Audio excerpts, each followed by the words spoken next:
Hi, everybody, and welcome to the End of Celts podcast. My name is Stephen, the host of the End of Celts podcast. I hope everyone who's listening is keeping well. I'm delighted to be joined by Lewis Toshney. This is another addition to our special guest series. How are you, Lewis? Yeah, I'm good, Stephen. I'm good. Wasn't to be on it. Looking forward to getting stuck in and telling you a few stories through my career.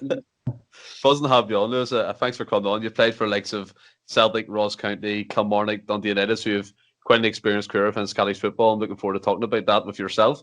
But just to take us all back to the start. So when you're starting off with football, for me anyway, it was in school teams and you're playing in the street with your friends, and that's where you get the love of it. How did it start for you? Yeah, it was more or less the same as everybody. I think I was maybe 6, 7 year old. And my best mate at the time, Stephen Gracey's dad, was a manager of a club in Dundee, just a Sunday boys club, D Club. His name was Colin, and it was just that. As Stephen just says, do you want to come and train with the D Club? And I just began from there, just kicking the ball, going to training and playing with the D Club, and just meeting new guys. And I was there for about 2-3 seasons. And then maybe when I was about 10, 11, about 10, 11 years old, I got, my dad wanted to move us up. He maybe seen us progressing quicker than the people my age, and he wanted to move us up to 11-a-side quicker. So that's what I done. I went and joined Celtic Boys a year above myself, and that was when I got a wee scouting from a man called Sean Smith. He was a coach in Dundee. To do with Celtic, he related to Tommy Burns, very, very close with Tommy Burns. And that academy in Dundee produced the likes of Simon Ferry, Ross Wallace, Mark Fotheringham, obviously myself, and there was a few others that never really made the grade in that as well. But yeah, that was just how it all started, really, just from Sunday boys right through, and then ended up a trial game. So was it your dad that seen the potential in you early on to get you above yourself, playing a different kind of level instead of playing with kids your age? Yeah, it was probably the coaching staff as well. I was just playing and enjoying my football at that young age, maybe 10, but there's not a care in the world at that age.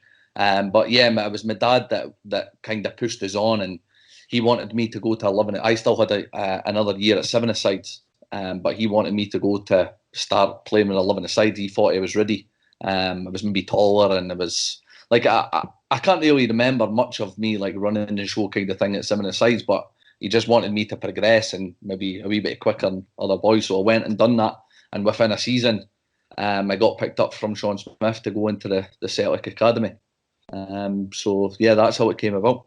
Fantastic. When I was that age, Lewis, I was playing SmackDown versus Raw on the PS2. That was my type of I thing was doing that as well. I can assure you, I'm not the wrestling figure possible. So, like, when you're making that transition, obviously your dad and stuff and the coaches seen the potential in you quite early on, and you get that move to Celtic Boys. When from then do you think to yourself, this is serious? That this is I need to take this serious and kind of block out everything else? Yeah, it wasn't serious until I got the call from Sean Smith to come into he was in the Celtic Academy, so I was playing with Celtic Boys Club, just another Sunday boys team, just a year above myself. But it was when Sean Smith came calling, and he says, "Listen, I want you to come in and train with me." And what happened was he trained the guys, so Simon Ferry and that were there. There was guys like Brian Clark that played with Dundee and stuff, and there was a lot of Barry Colvin. There was loads of guys there that were, and Mark Fotheringham was there at the time, Simon Ferry. They guys were there in a group, and what happened was when Sean Smith thought you were ready, he would send you in for a trial game at Celtic at your age group. So I never got a trial game until probably about 2 years with training with Sean, because I always remember asking Sean Smith. I always says to him, "When am I ready? When am I going? When am I going? When am I getting a wee trial game with Celtic?" It would have been under 12s at the time. But he just, listen, he kept us back and he kept us back, and he made sure I was ready. And my first game playing for Celtic, it was against Dundee in St Andrews, and we actually won 5-4. I scored 2. I scored an overhead kick in the last minute. You couldn't write it. That's gospel truth. And James Keaton's played in that game. He's obviously he was at Inverness with me last year, but he's just signed with Raith Rovers. And Robbie Thompson, he's the Raith Rovers goalie. He played in that game also, and he had an absolute shocker. Honestly, I thought to myself, "Who is this in the goal here?" Honestly, ball's running under his feet, but I bailed it. I managed to bail him out and scored. Honestly, I scored an overhead kick in the last minute. You couldn't have right it. And then, Wayne Rooney-esque against Manchester City. Honestly, it was crazy. I've never done it again in my career. Never done it again. But just after that game, it was Owen Archdeacon that was the manager, and I think it was Danny Craney as well. But right away, they took us aside and says, "Listen, we want to sign you. We've seen enough. You were meant to get 3 trial games, but they signed me within 1." So, and that was when I probably started to realise, like, this is serious here, because me as well, I've been a Celtic fan all my life. Me and my granddad went to the games every single week. Wouldn't miss a game. And then that just, obviously, signing for Celtic was a dream come true. And then just where the opportunities, it just took us every single year. I would just sign a year on. And then I think it was maybe under 15s. That was when I signed the 2-year. It was like an S form kind of thing. And that's when it really, really became serious. I think it's brilliant to hear as well, Lewis. Like, much like yourself, the family connection with Celtic goes way back. I watch every game with my grandfather, like week in, week out, home or away. Do you know what I mean? So it's the family aspect of it as well. But before we go on to the serious side of things, this might be a bit naive of me to say, but I'm not really aware of who Sean Smith is. So who was he and what role did he play in your development? So Sean Smith was, again, he was an Irishman. I think he actually played with Celtic. I'm not actually too sure. I've heard a few stories about him being a hard man. And when Tommy Burns was alive, he used to take me through, and he was good, really, really good friends with Tommy Burns. And they two they were always talking. And it was really Simon Ferry, was really close with Tommy as well. And Sean Smith took him through, and it was basically a Dundee centre, and he was based in Dundee, and he just took every single, like, he would go around watching games on a Sunday and take the best players really, and come into his training facilities and his training, and he would train them up. And when he thought you were ready, he would send you into Celtic. He would phone Tommy Burns and say, "Listen, I've got a player. He's ready. Can we get him in as a trial?" And that was the way it worked. But Sean, honestly, he was an old guy. He was, when he was training me, he was like 74, 75, and honestly, the ball would come to him. He would be able to trap it without looking. He would still be able to ping the ball. Honestly, it was crazy. A 75-year-old. I think he was about 80 odd when he passed away. Sadly, passed away. But like, honestly, he was the guy that made me. And Simon Ferry, I'll probably say the exact same. Ross Wallace, Mark Fotheringham, all these guys that are from Dundee. Will always speak highly in him, and he's one of the best coaches that I've ever had. Yeah, I think it's important as well just to highlight people that people may not know about, because for me, I never really heard of a Sean Smith hanging around Celtic or being like a go-between for players from Dundee. But I think it's fantastic to hear that. So thanks for that, Lewis. So fast forward into when you were 15 and you'd done the trial game, and then you get your contract. So how did that feel at that moment? Was it like a pure family celebration, or were you just kind of pinching yourself, didn't know how to take it? I actually signed. No, I signed when I was about 11. I think I was 11, so I was going into under 12s. So I was just signing maybe a year, and then a year and a year, and it got to maybe, I think it was under 15s when you were, or maybe under 14s when you were able to sign a 2-year. So that 2-year then got you up to whether you either get a professional contract or not. Now, there were so many players in my age group and like coming through from the under 12s right through to the under 17s. And that was when you either got the professional contract or not.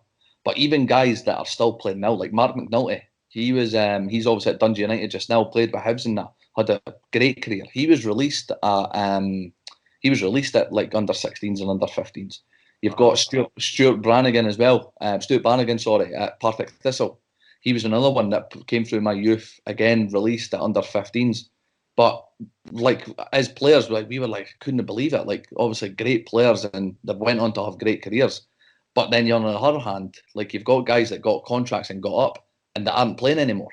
Do you know what I mean? Mm-hmm. So it's the way the attitude, and it's the way football works. Sometimes it is luck, sometimes it's not. It's hard work. So, but yeah, when I got offered the professional contract, that would have been when I was 16.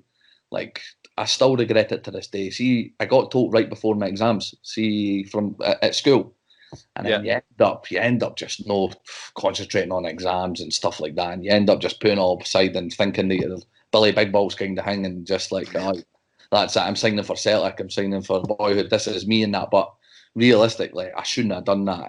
But when you look back, like, obviously you can't change it. But that is probably one of the biggest regrets that I had, just not sticking in at school and having the grades than what I should have had, because I got told I was getting a contract at Celtic when I was 16. Do you know what I mean? But like, getting told that was just, it was unbelievable. It really was. I got brought in and sat down with Tommy Burns, and he was there when I signed it, and just sitting at Celtic Park with my granddad and my dad and my mum and that. It was surreal.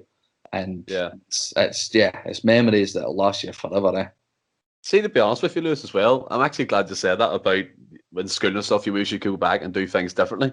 This is no joke. When I was in school and Celtic were playing a Champions League game midweek, I could never concentrate. I was a supporter. I couldn't wait for the day to be just fly in and get into the house and put it on the TV and watch it. And that mindset for you, obviously getting that contract, I don't blame you. Obviously, hindsight's a wonderful thing, but as you said, you're Billy Big Balls. You've got the contract for the club of your dreams, and the only way's up from there. And a guy you mentioned there as well, Lewis, Tommy Burns. John Hearn, we had him on recently, and he spoke in glowing terms about Tommy Burns. What kind of impact did he have in your career? Yeah, it was. Yeah, again, he was kind of up in the reserves and under, like, at the first team when I was like coming onto the scene. But something that always sticks in my mind, I'll never ever forget it. I played Rangers, and it would have been under 16s or 17s game. And he came and watched, and I think we lost the game. And it's probably one of the only times we did. I think we used to batter Rangers all the time, even cup finals and stuff like that. But I think that one game we were really poor and we got an absolute doing. But I always remember, like, because, like, I'm not scared to say I hate Rangers. I hate them. But obviously I'm a Celtic diehard and I've been brought up like that. I was trying, like, I was everywhere. I was really going for it and going and throwing myself into tackles and stuff like that. And I never ever forget it. Tommy Burns came over and he just says, like, if any of you, like, all the team, obviously, if any of you showed the desire and the hunger that I was shown, says, yes, I'll be winning this game by kind of country mile. And I never ever forget it when he said it, and just, he took us aside in that and just gave us a pat on the back and just says, listen, keep it up in that. Could see you gave your all in that and stuff like that. And I always stick with me. But that, like, he took a few training sessions and stuff, but he was always really with the first team and under 19s and stuff. And I was just a little bit too young. Realise it. Yeah. As you said there as well, like, you mentioned you always used to batter Rangers, and fair play to you for saying you hate them, because I mean, I think every Celtic fan can admit, you know, we hate our rivals. It's not the end of the world. They hate us too, so there's no big panic about it. But when you're coming through them age ranks, something I'm always interested in, and I've asked other guests as well.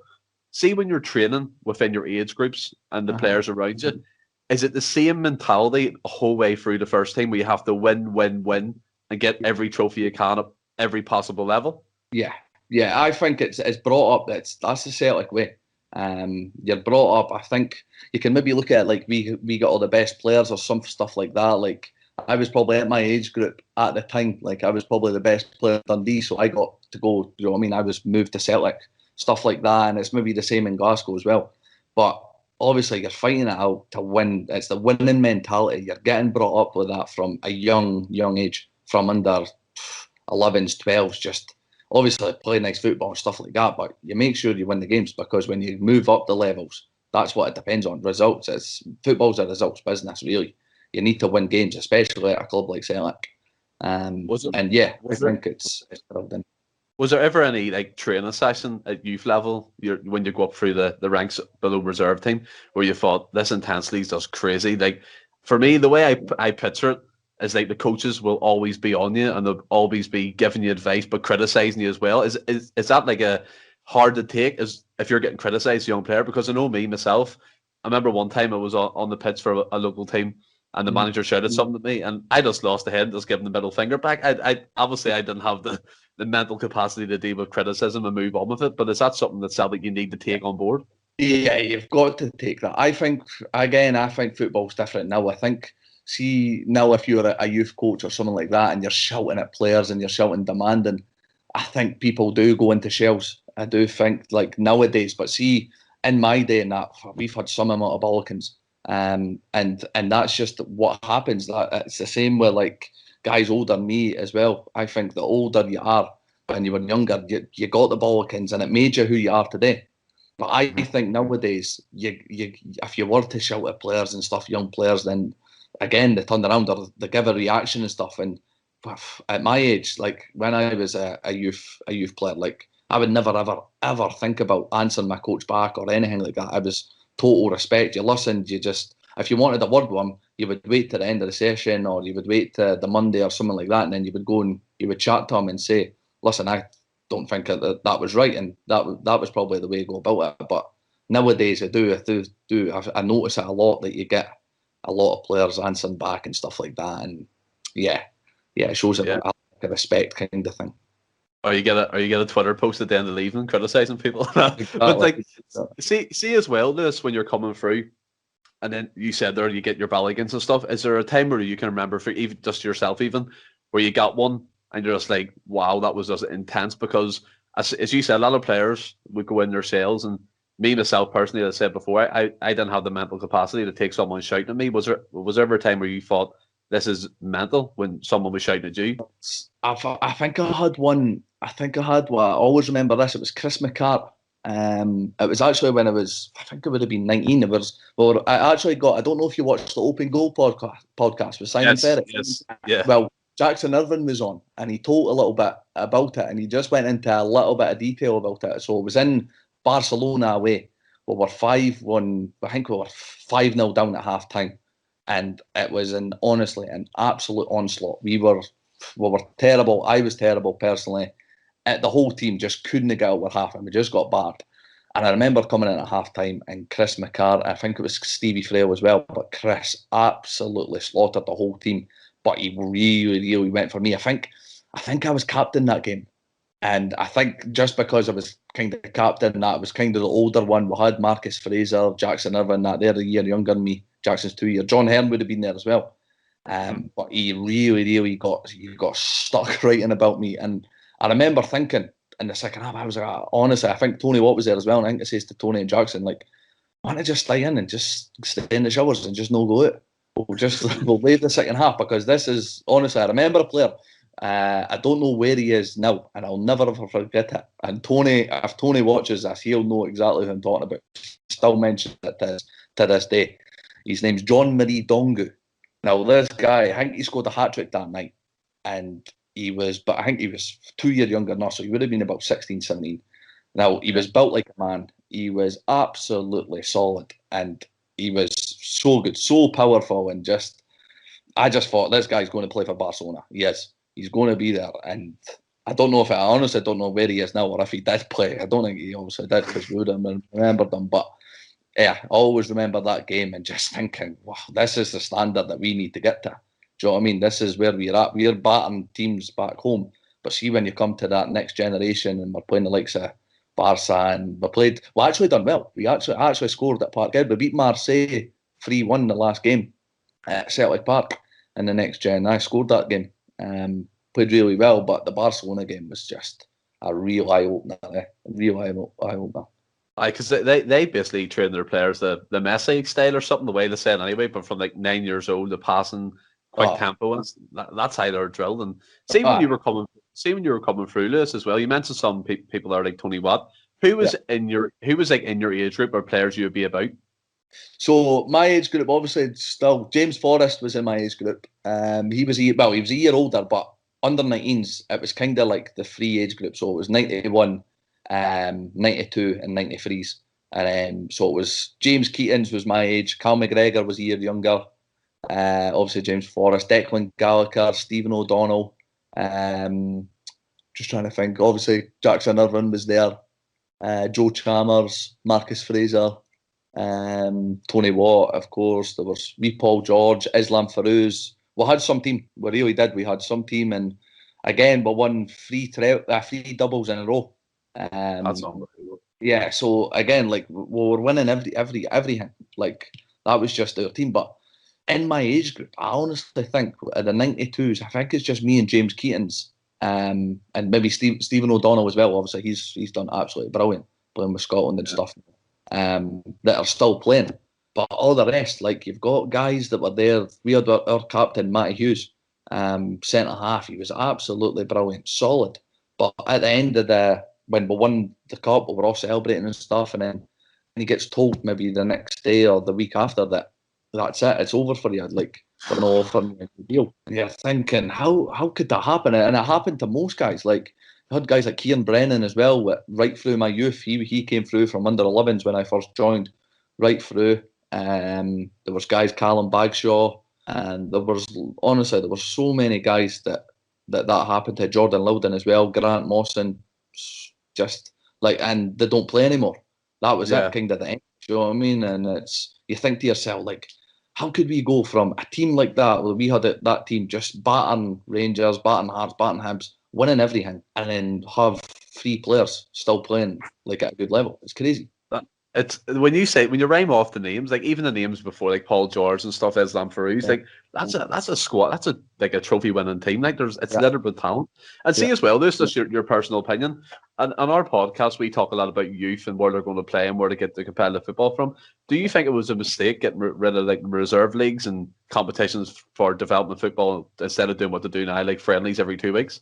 Yeah, 100%. You need that competitive edge. If you had the reserve leagues, when I first came through at under 19s, the reserves, that was when it just got taken away. So when I was like, I think I was under 17s and stuff, when Tommy Burns was still here and he was the head of youth, it was kind of like there was a reserve league, and that was our ambition. That ambition from the under 19s was to get in that reserve team. That was it. And see now, like getting in the reserve team for guys, like, or it's not even reserves now, it's maybe under 20s or whatever. Like it's not the same. It's not the same. You need that competitive edge and getting into that next stage, and then the next stage after reserves would have been the first team. But even just playing the reserves, you're still going to be playing with like your first team players and stuff, and it's still a competitive edge. They want to win, you want to win, and yeah, definitely they should still have that. But of course they've done away with it, and there's nothing you could really do. Yeah, I think they got the vote through to get in the Lowland League. But see as well, Lewis. Obviously, before we go on to the first team side of things, with the characters you named, you must have some funny stories or pranks that you've seen within your group anyway. Yeah, there's a few probably that I couldn't really tell. I'm just trying to think of the youth stories. Honestly, the stories that I had were Callum Bagshaw, because that was me and Baggy were in digs together.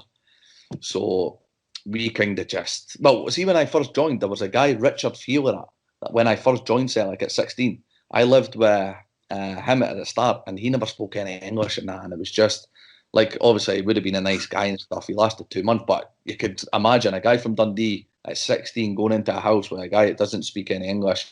Well, we're travelling from getting a bus from Hamilton to, I think it was maybe in town, and then town to Parkhead, and then walk along to Barrowfield. You were leaving about 6 o'clock in the morning to get to training.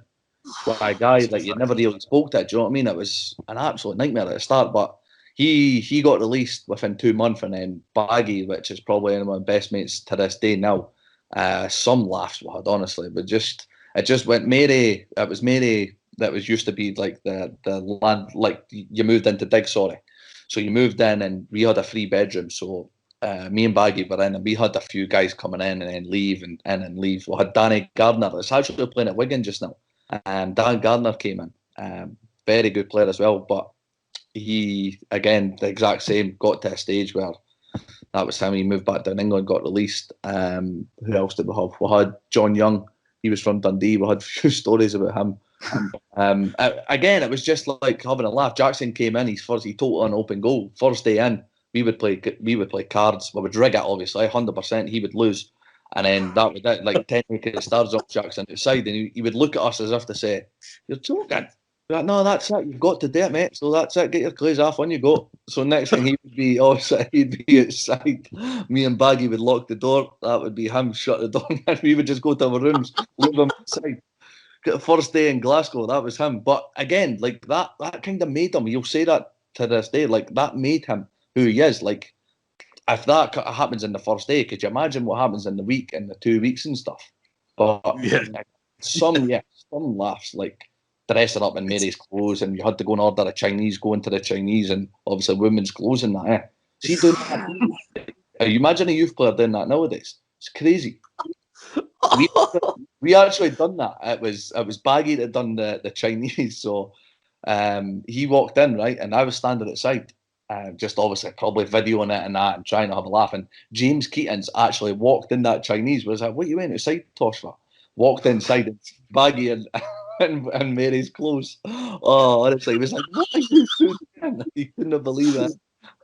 Oh wow, it's almost, you're right. It's like initiation, isn't it? When you join a new football team, you kind of have to have that banter, because then you get to know them and they come out of their shell. It works, and as you 100%. said now, Lewis, most young players now are too busy either playing Fortnite or taking pictures to get hashtags on Instagram or get likes, and it's kind of a shame seeing that, because hearing the stories from you guys and Open Goal as well, Simon Ferry. You just want to go back them times and relive it all over again. I think especially for users that have that laugh within the club together, and as well as you mentioned, like bag shoulder as well. So when did you get the shout to train? Did you go to the reserves before the first team, or were you jumping straight from 19s to the first team? Yeah, so we were the very first time. Like, see when I made my debut, you're probably going to go into the debut as well. But I never even trained. I never even trained with the first team. Before and I made my debut before I even trained with the first team. Like we were playing a game. We were playing a game on I think it would have been a Friday, and in the cup. And I remember getting brought off about 50 minutes, just right after half time. And I was kind of thinking, like, we were 5-1 up or something, we were cruising. I was thinking, what's going on here? Got brought off and nothing was said. And I was kind of in the half, well, not in the half, but I kind of just sat and thought, like, thinking, what is going on here? What's going on? And then obviously at the end of the game, walked into the dressing room at Lennoxtown and that, we were all sitting. And the gaffer, Neil Lennon at the time, came in and he was just speaking away with Stevie Frail said his first bit, and then Lennon, the gaffer started speaking, and then he asked to speak to me. And everybody was the usual, kind of like that. So I went out and just spoke to him. He just says, "Listen, you're coming with the first team tomorrow. I was impressed with you. I've been impressed with you for a while now watching the game. So you'll travel up with the team tomorrow for the game against Aberdeen." So it's like, unbelievable. That was the first time, not even trained or anything. And this is before you set foot in the grass for the first time in the training. Before I trained, I never trained once. I never had any association or training with the first team. It was always with the 19s. Wow. That was the first time I was involved with the first team. So I travelled up. Me and James Keatons was called as well, but he played in the game also.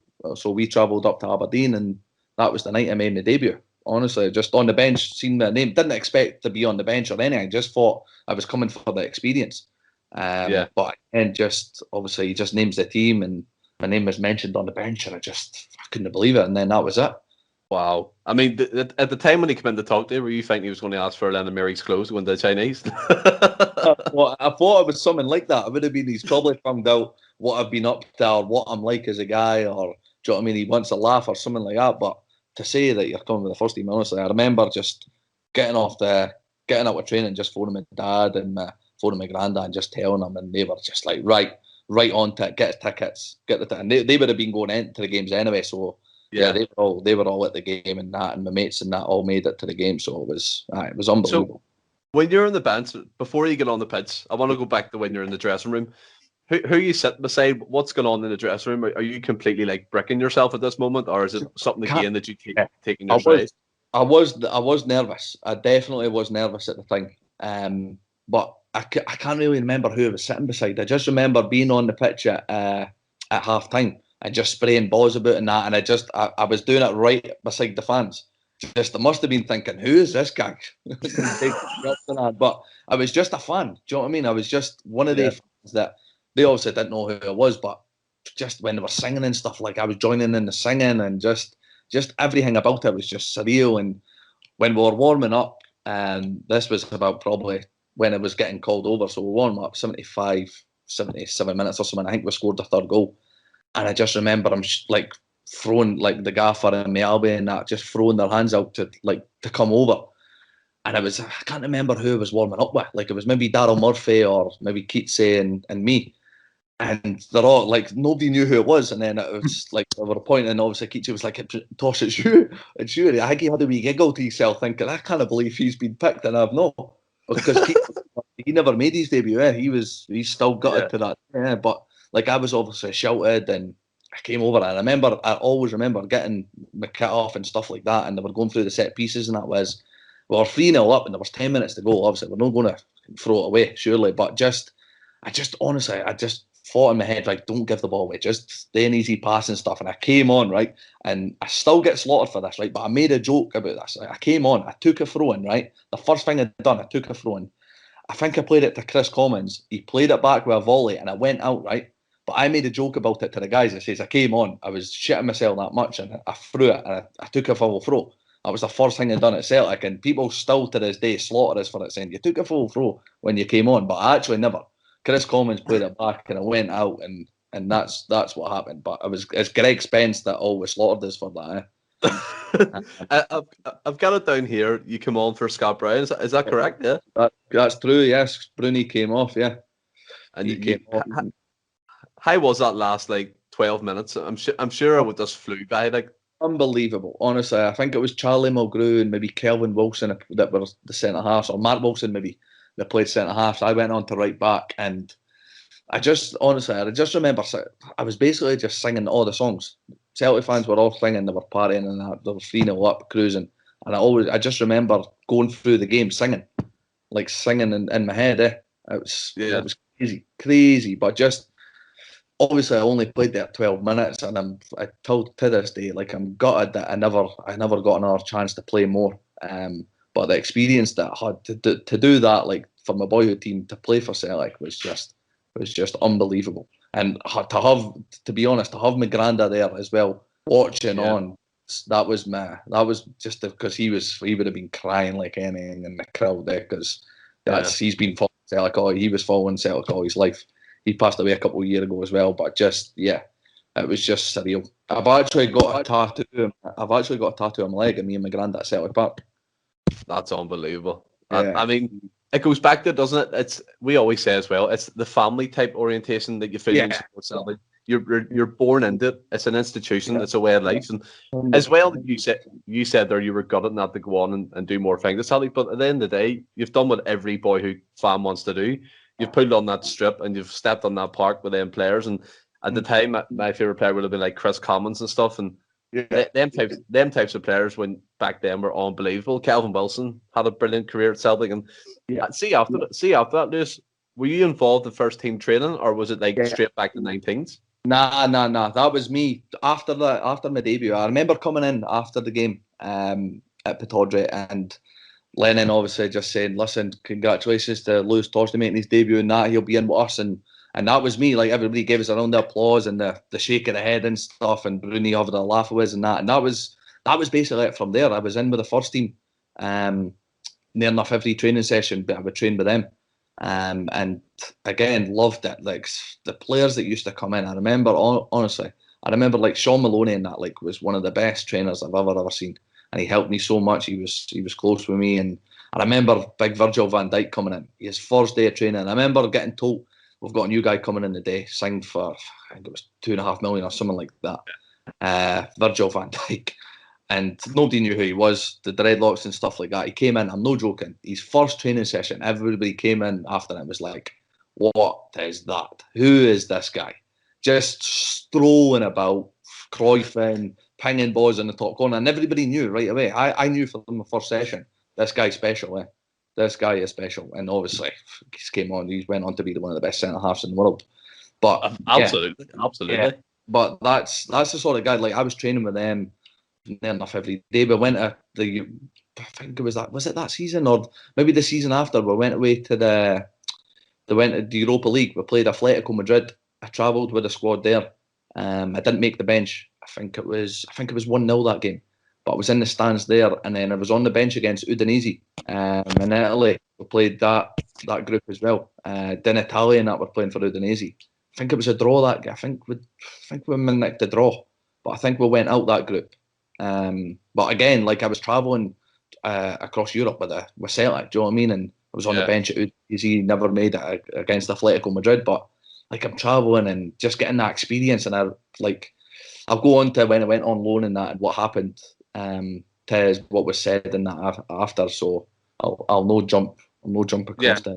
So see when you're training with the first team. So when you go in, when you look back now, is there moments where you're going like you're on that training pitch with like Scott Brown, like Chris Commons, Virgil Wilson, and John Hearn told us that F.A. Ambrose used to do the exact same thing, take on the whole pitch and ping the ball in the net. And it's when you're watching these players, who stood out to you? I know you said Virgil, but who else in that group you looked up to and they helped you and kind of guided you along when you were with Celtic anyway?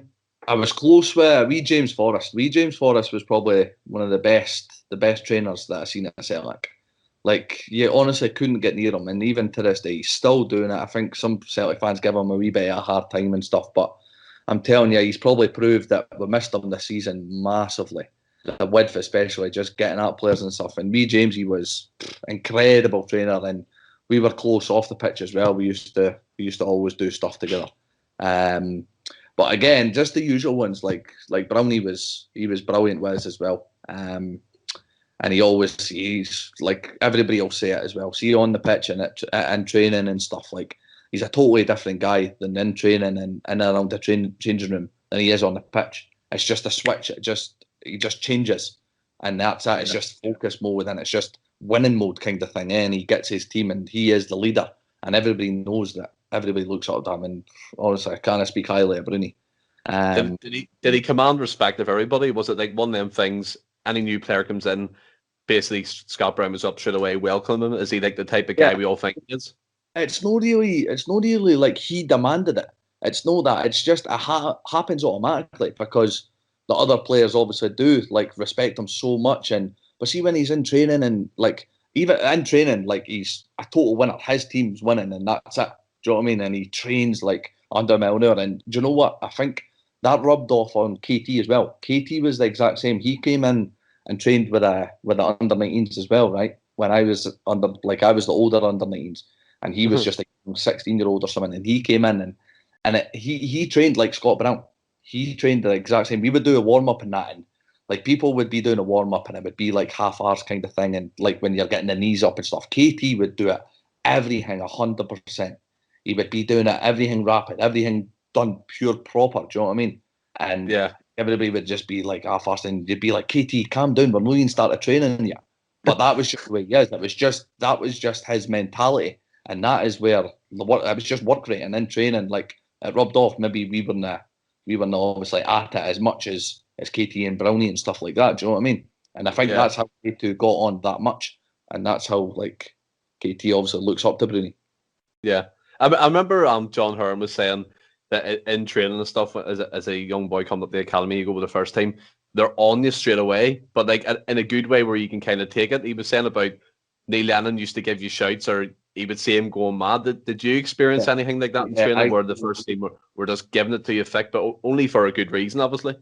Yeah. I remember me and Slaney, right? Me and Slaney were good friends. We're best of pals still to this day. Give us a Slaney story. Come on, Lewis.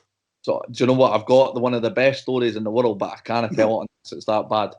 But it's just absolute genius. But Slaney used to come and live with me. He used to come and stay with me. Like I had a flat in Kilsyth and that, and then I had a flat with Jackson. And Slaney would just move in. He would come in and he wouldn't go home for about 2-3 weeks. That would be him. He would just stay. Do you know what I mean? You couldn't get rid of him. But he's that lovable of a guy. Then of course you can stay. And there's a spare room. There you go. Not a problem. But the story with me and Slaney, right? We were training with under 19s and we got the call up. Lennon shouted on with, I think it was Alan Thompson or something, Tosh and Slaney, let's go. The two guys must have went off injured or something. So me and Slaney have came up. I think he has told this on Open Go actually. So me and Slaney have came up and we are just thinking, we are obviously speaking away each other, like saying, I can't believe this, what's going on here. Next thing, like we never got told any rules of what's happening. They're in a game, right? A game situation. Me and Slaney are on the same team. Put the bibs on, right? Bibs are on. I'm taking a throw in, right? And I'm throwing it to Slaney, right? But somebody must have said something to Slaney about being at 1 touch or 2 touch or something like that. But Slaney's just totally froze. So I threw him the ball. Slaney's froze, right? And he's just looked up and stared at me. Next thing, I've ended up running at him and I'm tackling Slaney. And Like, and everybody's like, what? That's going on here? And Lennon's bawling and shouting, going absolutely crazy. It's like, where the fuck have I got used to, Faye? And all this nonsense. Honestly, me and Slaney were just like, nah, please get me off here and let me go him, please. Why did you end up tackling him? Don't know. Just like we didn't know. Like I didn't know he had one touch or two touches. But we didn't know the rules. Nobody told me the rules. So if he had one touch, he's actually took his touch. So then I've came in to like obviously try and get the ball away from him. But I don't think it was one touch or two. I think Chelini just made it up in his head. And I've ended up believing him and thinking I'm running at him and I've walloped him. And it was honestly bizarre. Absolute bizarre. Can you remember Neil Lennon going mad, like proper losing or anything? Yeah, it's obviously some of the shouts that we got that day. It was just everything you done was just get back to the 19s or just where the hell did we get used to and just all this nonsense. Me and Slaney just wanted the ground to swallow him up. What was like Paul Slane, for anyone who doesn't know, he does open goal line and stuff, and he's quite a character in Scottish football, especially now. And you say these are best friends. What type of person is he actually? Is he misunderstood the way he was when he was younger, or was it football just not for him? What way was it actually? He's got, honestly, Stephen, he's got one of the best hearts, the biggest hearts that you'll ever meet. He will do anything for you. He's a total family man, but he is what he's like in open goal is what he's like in real life. Like I would go around, right? So I would finish training. I was injured for the season, right? And we would finish training, and Slaney as well was injured. So I'd go back to his house, and I'd stay at his house when I gave up the flats. This was when I was injured for the year, and I never had anywhere to stay, right? So I would go back to Slaney's, and we would just sit and we would play Football Manager and stuff for hours and hours on end, and then we'd go and get maybe a Subway. We'd walk up to the top of Sucky Hall Street and get a Subway, like, and the sort of stuff he would do, he would just, Tosh, I bet you couldn't eat 12 cookies in the space of 15 minutes. Right, that's just right out of the blue. I was like, Slaney, come on, man, I've just had this. He was like, I'll do it, and let's see it. Like 12 cookies, bud. And he would go and buy 12 cookies. He'd sit them down, and that would be him. He wouldn't speak for the next 15 minutes, just eating 12 cookies. And he would do that. He would do that. Honestly, the guy is just, honestly, you just laugh 24/7, man. We went to the Viva Brazil, right? I've got pictures on my phone of it. Viva Brazil. So yeah, that's when they eat all the meats. You get like 24. So I just wind them up. I just go, right, I bet you can't do this. You'll know eat every single one of them, like twice over. But I could. I was like, right, go on then. Like, come on then, big man. And then next thing, he would need to do it, right? And he would stop and he would be sweating. He'd go outside, he'd come back in, and you'd sit there for like 4 or 5 hours, because that's probably the stuff that there's nothing else to do. And when you're a football player, when you finish at like 1, 2 o'clock, so you just go and try and get the meat sweats. And you would just get Slaney to do anything. Just try and get him to do anything, and he would do it. Honestly, what a guy. I laughed at him this week. I don't know if you've seen it, where him and Derek Ferguson were going at each other. Thought that was here somebody actually, one of my friends texted us and says, is he serious there? And Slaney, I could assure you, he was serious, was he? He was really angry. He got riled up from it. He's seen his eyeballs, those dilate, those open up wide. But seeing training as well, before obviously we move on to like in the actual dressing room environment and people in there, the likes of the jokers and stuff. You mentioned Slaney, but in and around the first team, who were the jokers? Who were the one putting the pranks? I remember when I was in and around local football and stuff, people used to put like deep heat down people's boxers and mocking people's shoes. That happened. That happened. All the time. It was people's clothes would be hung up, and James Keaton was probably the worst for it. He was constant.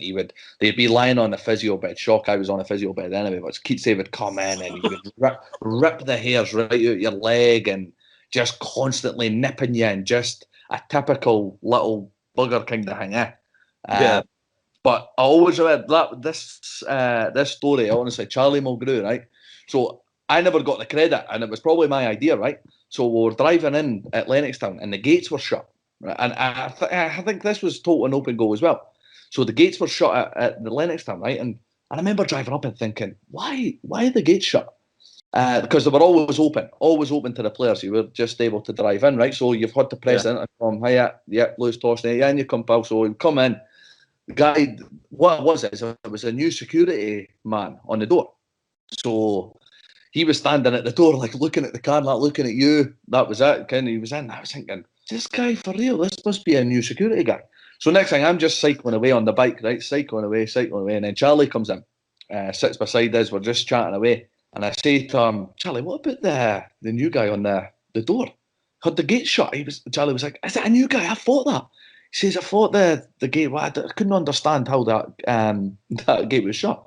So Charlie was like, right, listen, I'll go and put a balaclava on, right? And I'll run about the back. And what to do is go and tell them that somebody's in about the cars. Right? So I was like, right, okay, perfect. So anyway, Joe Ledley and that they've got their phones, and Adam Matthews and that, we're all in on it, right? So I went down to the guy and says, here, mate, there's a guy running about the cars outside. You're going to need to go and get him. So next thing here, he jumps up. I can't remember the security guy's name. So he's jumped up, so he's right out. And he's got his walkie-talkie and that, and he's chasing. So he sees Charlie, but Charlie's got the balaclava on, and he's ducking, and he's this security guy's chasing him about the cars, saying, "You're going to need to get out of here. You're not going to come here," and all this nonsense. So honestly, he nearly caught him. And it seemed like if Charlie kept that balaclava on, I honestly don't know what would have happened if they would have been rolling about or something. But he took the balaclava on. It was absolutely hilarious. The guy was absolutely done. Oh, he was mortified. He was like, "Good one, Charlie." Oh, brilliant. One of the ones I love hearing as well. The setting up and goal. When they threw the salami or something, hit the Nike sponsor right in the face. That made me buckle too. Like, what was that one? I think they're over in America for a pre-season tour or something, and someone said about hitting the Nike sponsor or something anyway, and someone got food and they hit him right in the side of the bake. I think it was pizza, and it just slid down the side of his face.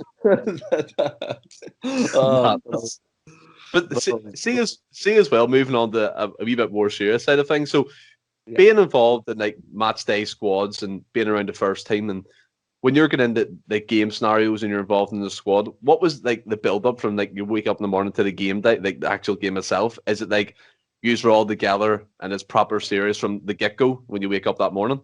Yeah, so you would finish, you would go to training. So say it was a Saturday game, 3:00, you would go training on the Friday. It would probably be at Celtic Park, or you would train at Barrafield. But you would always report to Parkhead. So you would train as normal, just a normal session, nice and easy, just relax. But again, like obviously the serious things like shape and set pieces and stuff. But when you came back, you would get your lunch and stuff like that, and then you would just get the bus and you would go to the hotel. But it was nice and relaxed in that. You were with the boys. You would go to your rooms. Sometimes you were kind of always yourself though. Like I never ever got to share with anybody when I was away. With the first team, I was always by myself. But most of the first team players would be with somebody, or if they wanted to be themselves, they would be themselves. You know what I mean? It would just depend. But yeah, it was nice and relaxed. Just you would wake up in the morning, you would go for your breakfast with the first team. Everybody would sit together, and again, it would just be nice and relaxed.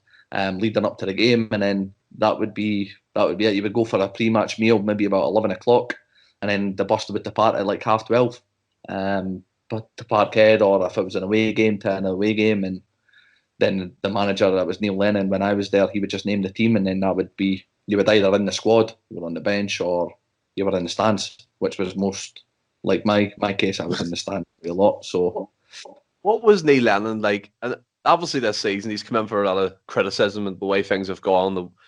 As you said, we were lacking width of missing James Forrest. We could all see that blatantly. Yeah. But when you were with him and your experiences with him, what was he like on the training ground? Was he a proper old style manager? Likes of obviously you mentioned before, like Joe Ledley, Scott Brown, Chris Commons. They're the type of players, in my opinion, would react to that type of management. And you already alluded to the modern day player might not like a manager shouting at them. What was your opinion of Neil Lennon and like Alan Thompson on the training ground?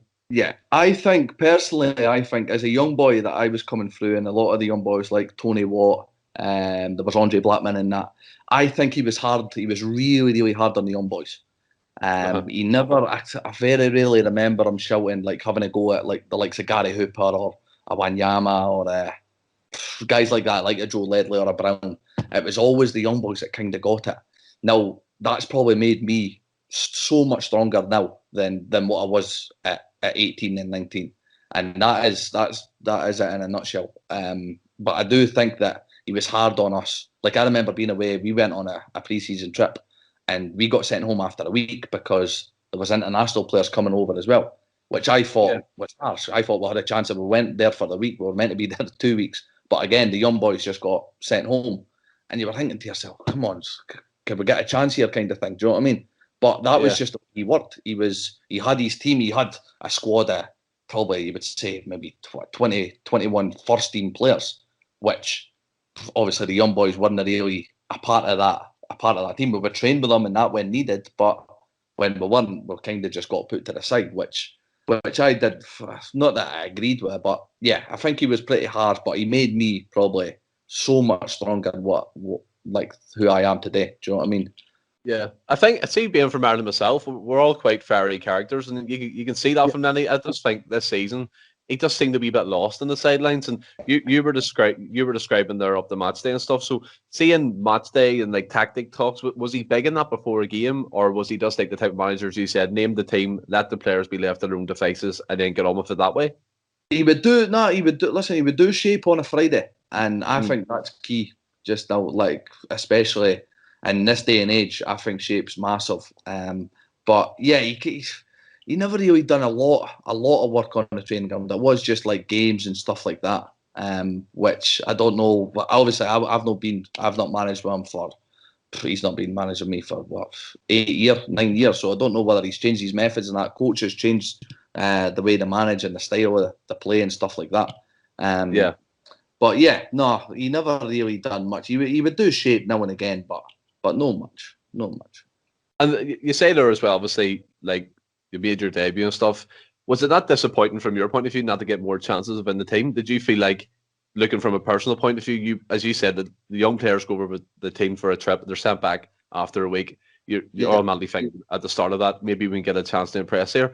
That's hard to take as a youngster coming through? Because I kind of put it to this season, the likes of, you see, Dembele, Armstrong, Ogilflex, Cameron Harper, well, he left, but it's just examples of young players who aren't getting the chances. Is it hard to take? Yeah, 100%. I got that 12 minutes, and then I was in training with them and stuff for, I'd say, about 3-4 months after my debut, and I wasn't in another squad. And I was thinking, like, surely I got a taste there, like, just give us another taste and stuff like that. But I never ever did. But then that was when I asked to go out on loan. Always remember it. I don't know. This is exactly what happened. My agent, I was so nervous about asking the gaffer Lennon at a time to go out on loan and just get it, because I got a taste of it. I was 18-year-old, and my agent and my dad were like, listen, just go and talk to him, just go and speak to him and see if he would let you go out on loan and get the experience, because it's massive for you. There's no point in you getting a wee taste there, and then now you're going to be playing with 19s for another season. He says it was in January, so it was from then January to the end of the season. So again, I went, and I remember I was going over it in my head because, listen, Lennon was my hero as well. He was a Celtic player, was also a Celtic manager, and I'm a Celtic diehard, and they knew that as well. They knew that I was the fan. So I was going over it in my head and going on it, and I remember the words to say to him. It just says, "Gaffer, can I get a word?" He says, "Yeah, what is it?" And I just says to him, "Gaffer, do you think it would be beneficial if I went out on loan?" And his words, he just went, "No," and walked away. And I was just like 18-year-old, I was thinking to myself, oh no, like, how do I go about this? And then I remember going back to my dad, but that was just the way he was. Like, and then I think it was maybe 4 days later, he would have went and like tried to sort that out. Do you know what I mean? He just said it and then went away, but he went and he listened to us. He went and sorted it out, and he came back to us. He says, "Listen, Tosh, Kilmarnock have been on the phone. What do you think about Kilmarnock?" And I was like, "Yeah, perfect. SPL team, good side." I was like, "Yeah, that would be brilliant."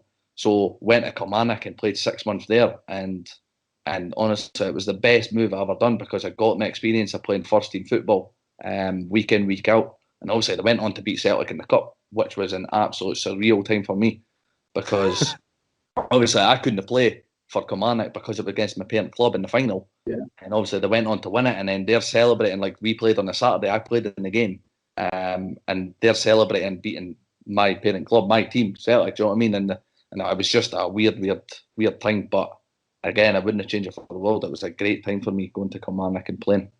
How was it? The thing I try and understand. So when you ask for a loan move and it gets completed, you're moving to Kilmarnock, and when you go to a different dressing room as a young boy, still 18, 19, and you're sitting with all these seasoned professionals, how do you go from the mindset at Celtic where you have to win every game to kind of Kilmarnock where it's not acceptable, but picking up a loss here and there, is it really something that to be worried about or be fussed about?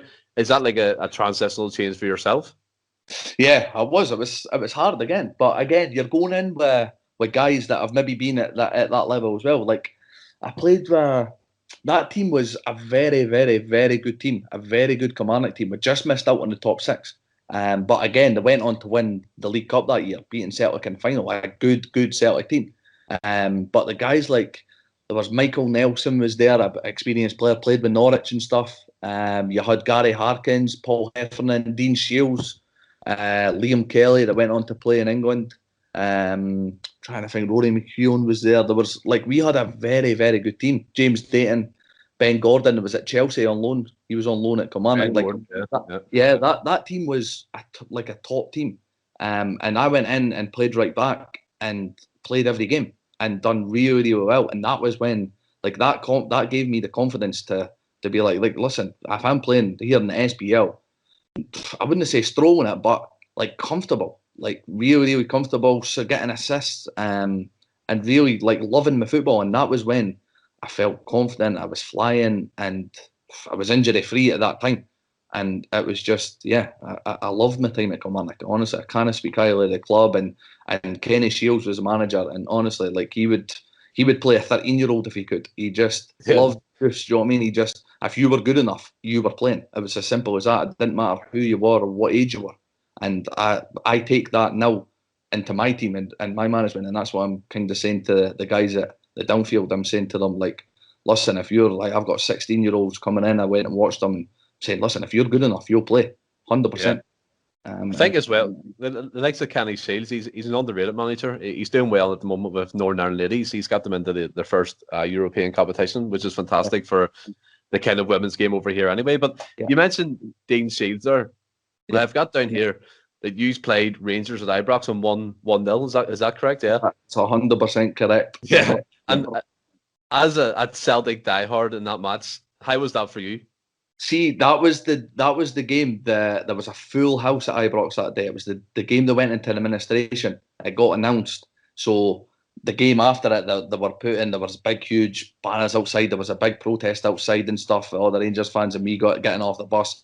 And I got it absolutely stinking because obviously I was a Celtic player at the time.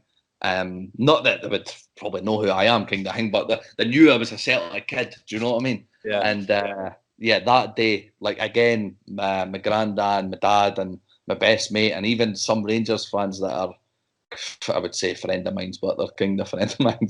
They were there. So again, that day, I remember playing in it, and the noise. I was standing in the tunnel, and the noise was just unbelievable.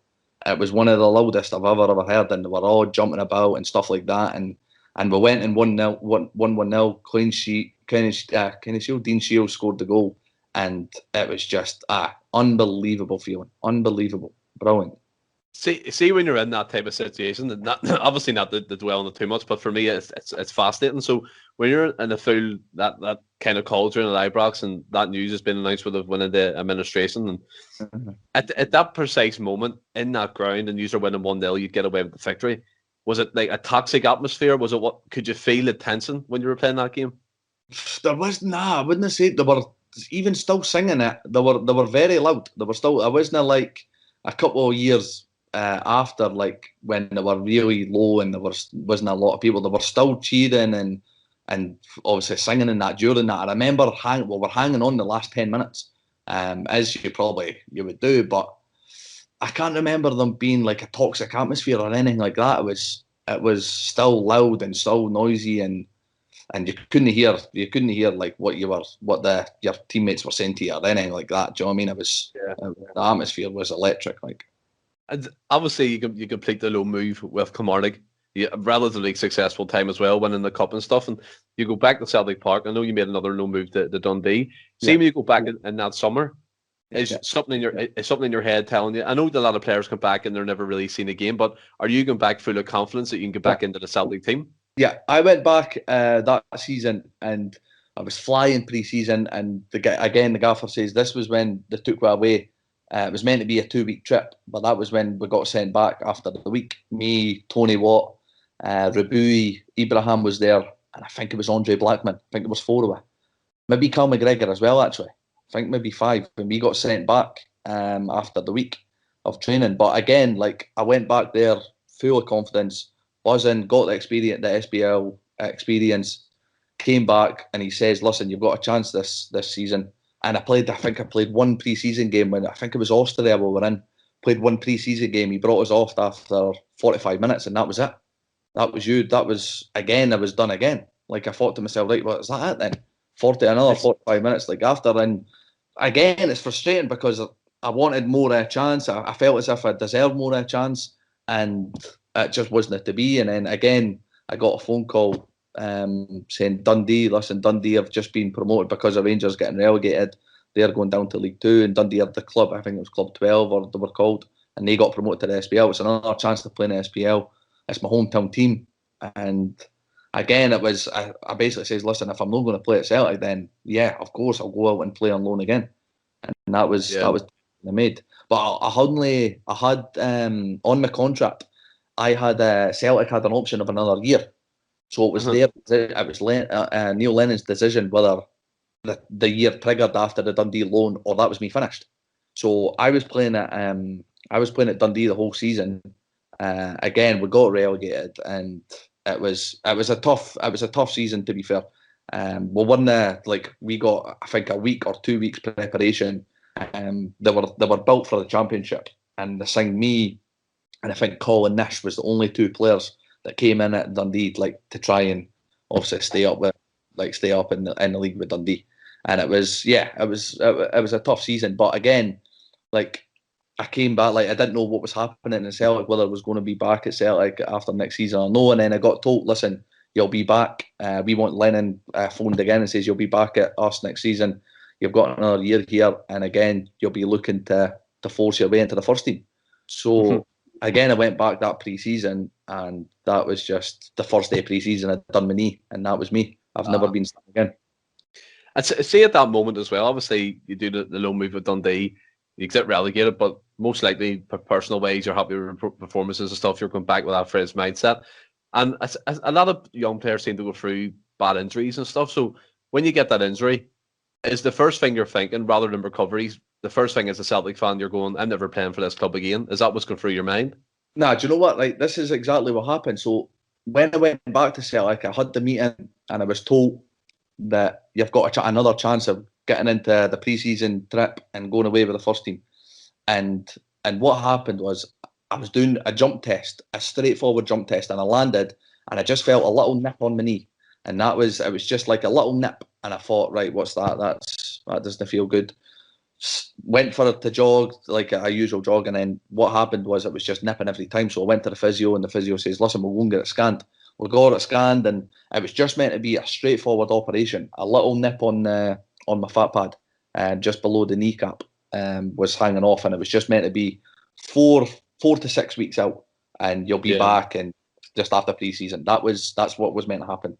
So I had the operation. It was, again, straightforward. And I always remember being on the bike, cycling away, and then I got off the bike and my knee was just throbbing, and it just blew up like a balloon. It was just like, honestly, like the size of it was crazy. Went to see the physio and says, what is going on here?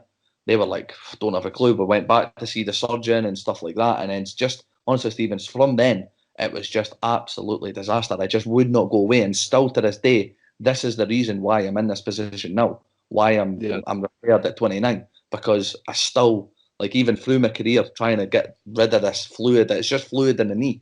And nobody knows why. I went to see so many different people. I went to see a guy in Edinburgh, a guy in London, a few guys in London, actually. Me and Tim Williamson, the physio. He's still the physio now at Celtic, first team. Me and him would go down and just honestly, we would see so many different people, but nobody knew. Like all the specialists, nobody knew what it was. I've had 6 operations on my knee now, and we still couldn't get to the bottom of it. Is that type of situation though something? As you said, you're in the position now. You're a young manager with Downfield. Yeah. And is that the type of like situation, looking back with hindsight, where it's kind of your career's been up and down from it, released from Celtic, going on to play for various other clubs? But is that the type of situation where you can relay to your players that, look, if this happens, there's always a way back in other different avenues within the game? And not to say every injury is like career threatening, but from your mentality side of things, as you said, Neil Lennon made you strong, coming for the youth. Tommy Burns installed that mentality in you. Did that help with the injury in the coming years after that? Yeah, of course. Like don't get us wrong, there was very dark days with thinking, because see if you do your ACL, you do your cruciate, you're going to be out for, you get told you've got 8 to 9 months maybe, and that's what you've got, and you can get in your head, right, I'm out for 8 9 months. The thing with my injury was I didn't know when I was going to be back. And still it still happens to this day. Like that's what happened. It happened at Dundee United probably most. I played a season at Dundee United where I was never injury free. I was playing with a broken toe and stuff like that, but the knee was still bothering us, and I couldn't train maybe on a Monday or a Tuesday, and I would train maybe Thursday, Friday, and I would go and play on a Saturday.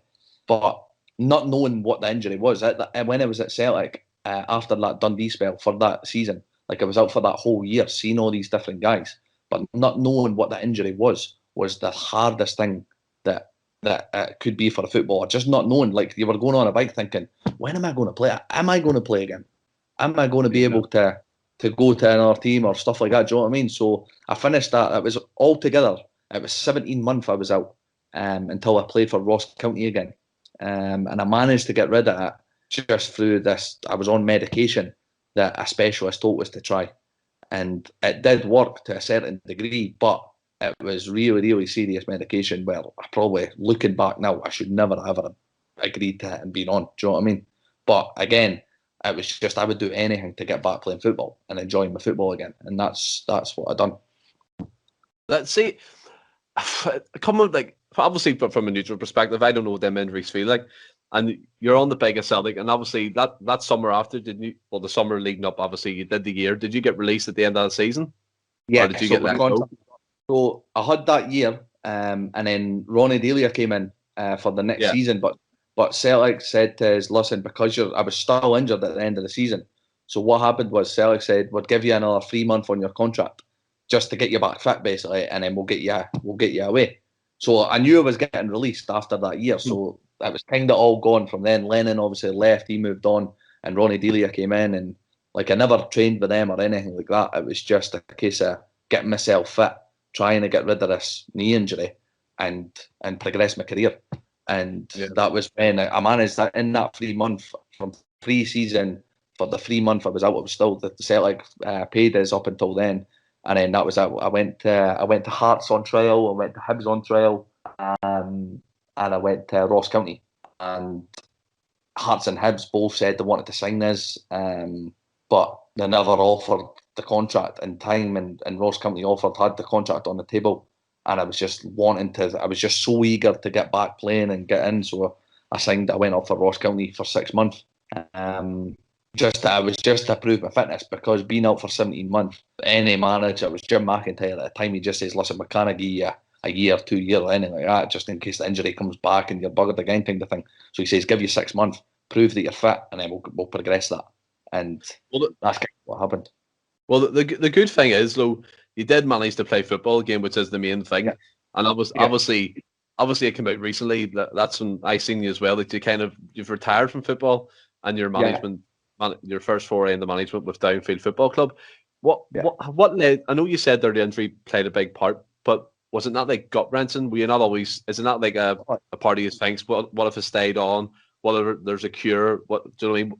All the kind of what ifs and buts and stuff. Yeah. How did you cope with that? Listen, 100%. It's something that it was. I sat down and I was thinking about it all the time. I was at Inverness there, and my last club, and I sat again for another season, injured again, and I'd done it at United for 2 years. Like I'd done United at my hometown team, and like Dundee United paid for me in that as well. And that, like, the fans took it really bad, and they still give me stick to this day about, like, we spent my money on Lewis Toshney, and he wasn't able to, like, he never played basically. It was out for that season. It was just a total waste of money, which in hindsight, I probably was a waste of money. But again, I couldn't do nothing. I played. I had six in every single game. I wouldn't train for the week, and I took an injection. Like, nobody knows this. I take an injection in my toe to totally numb my toe so I can play a game. Like, and should see these injections. These injections, the players used to be like, I can't believe you're doing this. What are you doing? And I'm just like, listen, get it in. Let's play. I couldn't even put my shoe on. I couldn't have put my boot on. But I would take the injections. I'd done 6 in a row. And then it came to a point where I had to just say, right, I'm not doing it anymore. It's ridiculous now. And I was just taking the injections in my toe just so I could get my boot on and play football. You could play, you're running about with local anaesthetic in your foot. But again, like, the fans don't understand that. They don't understand, like, the sort of mentality and the things that I was doing to play for Dundee United and prove myself, because I know I wasn't good enough, and that was really it. But yeah, I can't remember. I went on to Dundee United there. What was the question? No, it was just basically the lead up to your retirement decision. And Yeah. obviously you mentioned there you're taking, like, injections to see yourself for a game. So was it just a case of you're thinking, enough's enough now, I kind of look at something different? That was it. I just, the two seasons out at United, and then another season out at Inverness. I just thought, like, listen, I need to take a step back. I want to be able to take my daughter to the parks, and I want to be able to walk when I'm 32, 33, and see the way I was going. I was kind of going that way where I could be like, I was taking injections and I was getting my knee drained and that, just getting the fluid taken out on a Friday to play on a Saturday, and then I would just be the exact same Monday. I wouldn't be able to train and stuff, and it's just, I got to a point where I just had to hold my hands up and say, like, that's enough's enough. Do you know what I mean? Yeah. And I wasn't like, obviously you've been attracted to the project at Downfield Football Club. What's kind of made you go into management instead of other avenues, like an agent or a scout? Because a lot of players now go into, like, the agent types of thing, especially younger players. So what led you into management? What kind of attracted you to that? Coaching and managing is something I've always done. Anybody that knows me knows that I play Football Manager honestly every single minute of the day. Same. I've done it. Same. I've done it. Yeah, I've done it since I was 19. I would play it online with my cousin Mark Bizzett and Bobby Lynn at Arbroath. Us three would go on and would sit for days and days and just play it. Honestly, it's crazy, and would follow it on it, and just, I've always been like, I would always want it to be a manager. But going into, like, when I was at United, Andy Goldie gave us the opportunity to go and take the under-17s at Dundee United, and I was coaching with a guy called Lloyd Gaffney. He was the manager, and I just went in and helped. And then just from then, I've just loved it. I worked with guys, the boy Kerr Smith, that's currently playing at Dundee United just now. The team's looking at him, Man United and Aston Villa, and that looking at him. I coached him when he was 15, 16, and I knew right away that he would be a player, and I worked with him, and he'll probably tell you that I'm his best manager that he's had so far. But I've worked with a few good players in that there, and I just got the bug. I got the coaching bug, and I got that. As I say, my mates took over at the Downfield, and as I say, I says to him, listen, I'm thinking about just chucking the football. I'm at this stage now where I think, and he was like, listen, come and be the manager at Downfield. What an experience this will be. Let's see where you can go with them. Do you know what I mean? There's a pyramid scheme. And he mentioned all this, and it was a no-brainer. It's just to be like, this is my team now. I'm the manager. I make the decisions. I've had to build a brand new team. We're still in the process of it. We're still training Mondays and Wednesdays, and we're trying to get friendlies and that arranged. But, like, it's absolutely brilliant just now. It's so exciting, and we've got 16 signed players. I think we're maybe 4 or 5 away from why. Like, I asked him, I had a meeting with him on the Sunday, and I gave him all a piece of paper, and I says to him, where do you think you'll finish? And they all wrote down on a piece of paper, and I've put them in a box, and I told them that I wouldn't look at it, but I've already looked and seen it. But I was just to find out where they think they'll finish and stuff like that. I'll not reveal on this, but it was just to get a wee insight. And listen, I just says, listen, believe in yourselves. Why can we not go and win this league?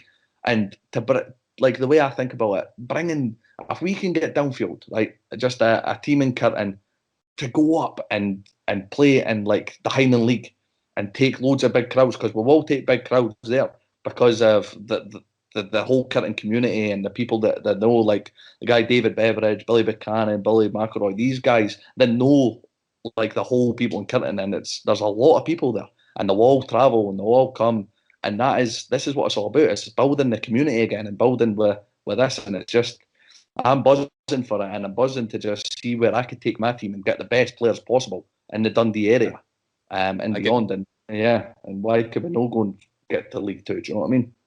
Yeah, I can hear it in your voice. You can tell you're buzzing speaking about that. And myself, I've recently when the coaching that doing kids with ADHD, autism and stuff. So I'm doing that at the moment. I know what you mean by the football bug. I don't know if you've ever heard the Jason Manford joke about the football manager, where he's like he sits with his suit on though and he plays it. I've done that plenty of times. I think I won the league with Dundee United when I was at Ross County, and Midge and Martin Woods and Paul Quinn were in the house at the time. And honestly, I think I won the league with Dundee United, and I was running about the street ball at naked. I couldn't believe what I'd done. It was incredible, absolutely incredible scenes. They couldn't believe they were videoing it on their phones and that. But just that's the sort of guy I'm. Just absolutely love winning, and It's like Jay out of Betweeners when he says the needle in the shop. He's like, football manager, completed it, mate. But that brings us on to the end of the show. And well, thank you very much for coming on. But just before we finish, I did give you the challenge of giving me your ultimate five-a-side team of players that you've played with throughout your career. Have you managed to do it? Yeah, I have. But do you know what? I've not put, well, I've put Celtic players in, but I've kind of, obviously only played 12 minutes. Like I've trained with some unbelievable players at Celtic and stuff. So I went. I would do the training, but I've went with just players that have played probably more than 5 games. Do you know what I mean? So I went with Sean Rooney, one of my best mates. I played with him at Inverness, an absolute monster. He scored in the cup final there. Yeah. And listen, he'll go into better things. Obviously, St Johnstone, a great club, and they're absolutely flying just now. But I'm sure he'll make the progression on. He is an absolute machine. So I would say him. I'd say wee Cal McGregor, coming through the youths with Cal. Always knew he was going to be a top player. He had that attitude and hunger about him as well. So I'll put wee Cal in there.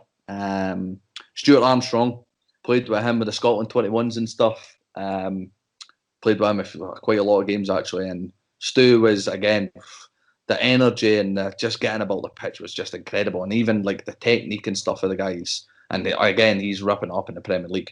Yeah, 100%. So yeah, brilliant, Stu.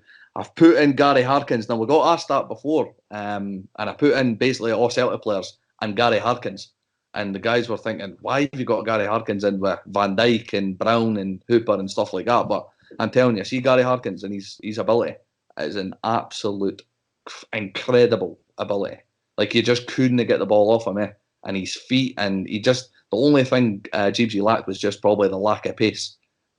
He's like a Tom Roddick style, isn't he? He's the way he controls the ball. Yeah, his ability and just the Cruyff and stuff like that, just brilliant. And then I put in my wee mate James Keatons as well. I think Keats, again, he's kind of the same as me. Wee Keats has had some horrendous injuries with his hips and stuff like that. But I came through the youths. I played with James since I was 11-year-old. And I've played with him in numerous times with that. I've played with him at Dundee United. I've played with him at Inverness. And now he's going away to, obviously at Celtic right through. And now he's going away to Raith Rovers, one of my other ex-teams. So I'd put wee James in there as a five-a-side, my wee striker. I think that's a brilliant five-a-side team. Sean Rooney, Cal McGregor, Stuart Armstrong, Gary Harkins, and James Keatons. Yeah, that's what I've went for, yeah. Are you the manager? I'm the manager. I have retired. I kind of run a bit. Well, look, Lewis, we're in the Celts. Appreciate it coming on. Have you enjoyed your time in the show? Brilliant. Loved it. Yeah.